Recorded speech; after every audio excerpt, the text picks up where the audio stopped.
un homme, non pas un esprit, ni un revenant.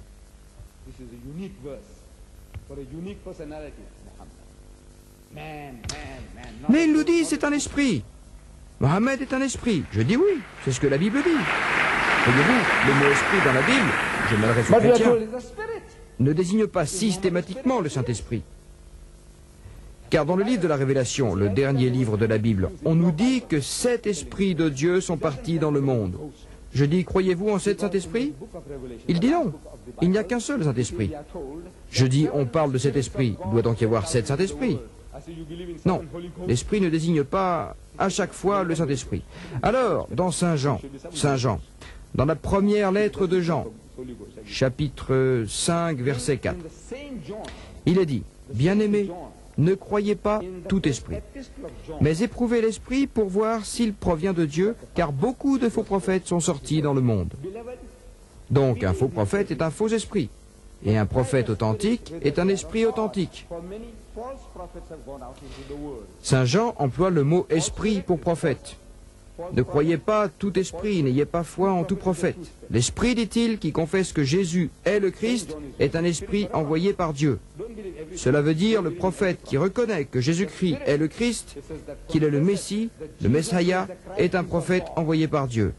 C'est ce que dit Saint Jean, c'est ce que nous lisons. Pour savoir si cet esprit, ce prophète, Mohammed, dit que Jésus est le Christ, ouvrez la sourate Al-Imran, chapitre 3, verset 45.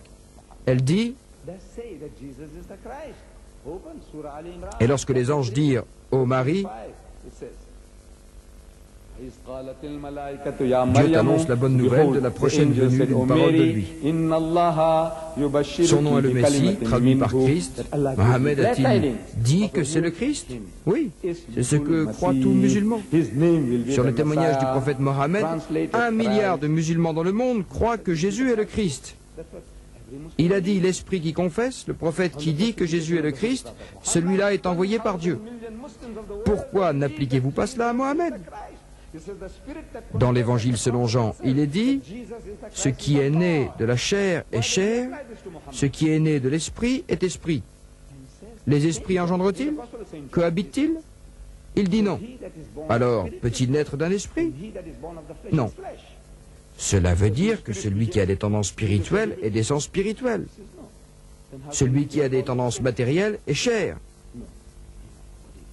Qu'est-ce qui vous a amené ici ce soir? Est-ce un cadeau qui vous serait offert par Didat? Est-ce qu'il va vous donner quelque chose de délicieux? Quoi? Du chocolat? Est-ce pour cela que vous êtes venu? Si c'est le cas, je vous donne ce que vous désirez, alors on estime que vous êtes enclin aux choses matérielles. Ce sont les choses matérielles qui vous ont amené ici ce soir. Vous êtes donc matérialiste. Dans le langage de la Bible, vous êtes chair. Vous êtes de chair. Matérialiste. Si ce sont des considérations, des motivations spirituelles qui vous ont poussé à venir ici, alors vous êtes spirituel, vous êtes esprit. Quoique vous n'êtes pas esprit. Vous êtes un corps solide de chair et d'os. Mais vous avez des penchants spirituels. Vous êtes spirituel. Selon le langage de la Bible, celui qui est né, c'est-à-dire ce qui vous a motivé, ce qui vous a donné naissance, il est esprit, spirituel, alors vous êtes esprit. Et si vous êtes de chair, alors vous êtes chair, matériel, vous êtes chair. Cela signifie que le mot esprit ne désigne pas systématiquement le Saint-Esprit. Donc, Jésus dit, j'ai encore beaucoup de choses à vous dire, mais vous ne pouvez pas les porter maintenant. Alors cet esprit, ce Saint-Esprit, ce soi-disant Saint-Esprit, toutes les églises et toutes les confessions se réclament de lui. Tout le monde semble en communion, en communication avec lui. Vous appuyez sur un bouton et il est là. Vous demandez un témoin de Jéhovah, il vous dit oui, il vient à nous. Demandez aux catholiques, ils disent oui, il vient à nous. Demandez à frère Jimmy Swaggart, il dit la même chose. Tout le monde est entré en contact avec lui. Tous ces cultes qu'il mentionne dans ses ouvrages, parmi ses 30 ouvrages, il y en a un sur les cultes. Lisez-les. Il dit chaque fidèle prétend avoir eu contact avec l'Esprit. Qui? Le Saint-Esprit. Il est venu à tout le monde. Et ils s'en vont tous dans des directions différentes. Un seul esprit qui les envoie dans des directions opposées? Qui provient de Dieu? Non. Comme le disait hier frère Swaggart, ou bien nous avons tous les deux raison, ou bien nous nous trompons tous les deux. Vous, tous les deux, vous pouvez avoir raison. Il existe 1 millier de sectes et de confessions chez les Blancs d'Afrique du Sud. Chez les Blancs et 3000 parmi les Noirs. Aux États-Unis, j'ai cru comprendre qu'il y avait 40 églises baptistes différentes. Chacun a eu son Saint-Esprit, l'Esprit. Et ils prennent tous des directions différentes. Ceci provient-il de Dieu? Peut-il être de Dieu? Tous allant dans des directions différentes, tous affirmant être baptistes et tous prétendant avoir communiqué avec le Saint-Esprit? Voilà pourquoi je dis, vous n'avez pas trouvé la solution. Jésus dit, j'ai encore beaucoup de choses à vous dire. Beaucoup? Beaucoup, c'est plus qu'un. Au moins, vous comprenez cela. J'ai encore beaucoup de choses à vous dire, mais vous ne pouvez pas les porter maintenant.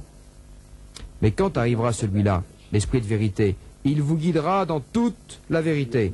Toute. C'est aussi plus qu'un. Depuis 40 ans, je demande à mes frères chrétiens de me trouver une solution. Je ne veux pas plusieurs solutions, mais une seule.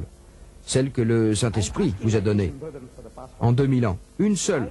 Quelque chose que Jésus-Christ ne vous a pas encore dit en 6 différents mots. Une seule. Qu'une église, une confession ou un culte ne trouve une seule chose nouvelle que le Saint-Esprit leur a apportée. Une seule me suffit. Je ne demande pas plusieurs. Jésus dit, vous ne pouvez pas les porter maintenant. La raison pour laquelle il n'a pas donné, pourquoi? Parce qu'il ne l'a pas. Il avait la solution au problème de l'humanité jusqu'au jugement dernier. Dieu la lui a donnée, mais les hommes n'étaient pas aptes à la recevoir. C'est ce qu'il a dit. Il explique pourquoi. Vous ne pouvez pas les porter maintenant, veut dire, vous n'en avez pas la capacité. Le sens de cette parole revient comme un leitmotiv dans la Bible. Maintes fois, Jésus-Christ, il dit à ses disciples, « Homme de peu de foi. » Vous n'avez pas la foi. Peu de foi.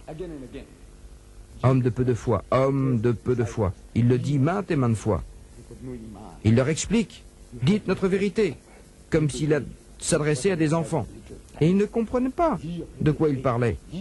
Alors il leur dit, « Vous n'avez pas encore compris? Encore ?» Et plus loin, il dit, « Ô génération perverse et sans foi », voilà comment il interpelle ses disciples. Non pas les Juifs. La génération des Juifs, il les appelle, « Ô vous, génération de vipères, génération malfaisante et adultère », et ainsi de suite. Mais non. Maintenant, il décrit ses disciples, ses propres disciples, ses élus. Il dit, « Ô génération perverse et sans foi, combien de temps encore dois-je rester avec vous? Combien de temps dois-je encore rester avec vous? Je dis que si Jésus était japonais et non juif, il aurait commis un harakiri, un suicide. Mais étant juif, il ne pouvait pas se le permettre. Vous savez, il aimait beaucoup la vie. Il aimait beaucoup la vie. Donc il dit, quand celui-là, l'esprit de vérité, arrivera, il vous guidera dans toute la vérité. J'ai dit que l'esprit de vérité, c'est Mohammed. Mohammed est le prophète. Le prophète qui a la foi et qui dit la vérité.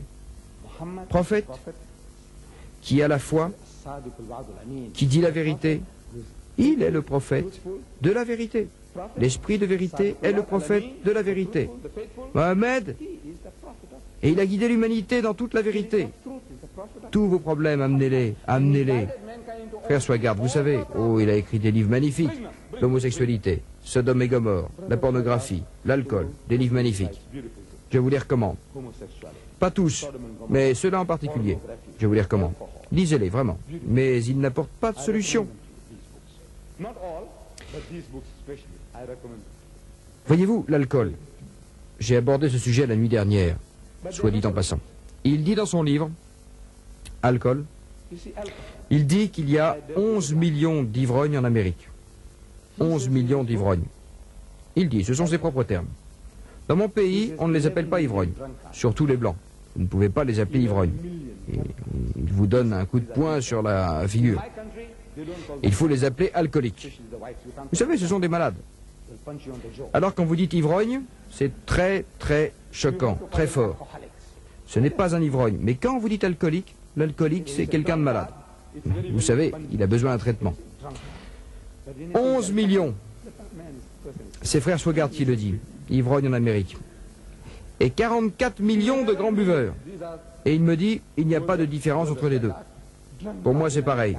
Que vous les appeliez ivrognes ou grands buveurs, pour moi c'est pareil. Ah. Que Dieu soit loué. Voilà un frère qui parle comme un musulman. J'ai dit, écoutez, faites encore un pas. Pour résoudre vos problèmes, vous devez faire un pas de plus.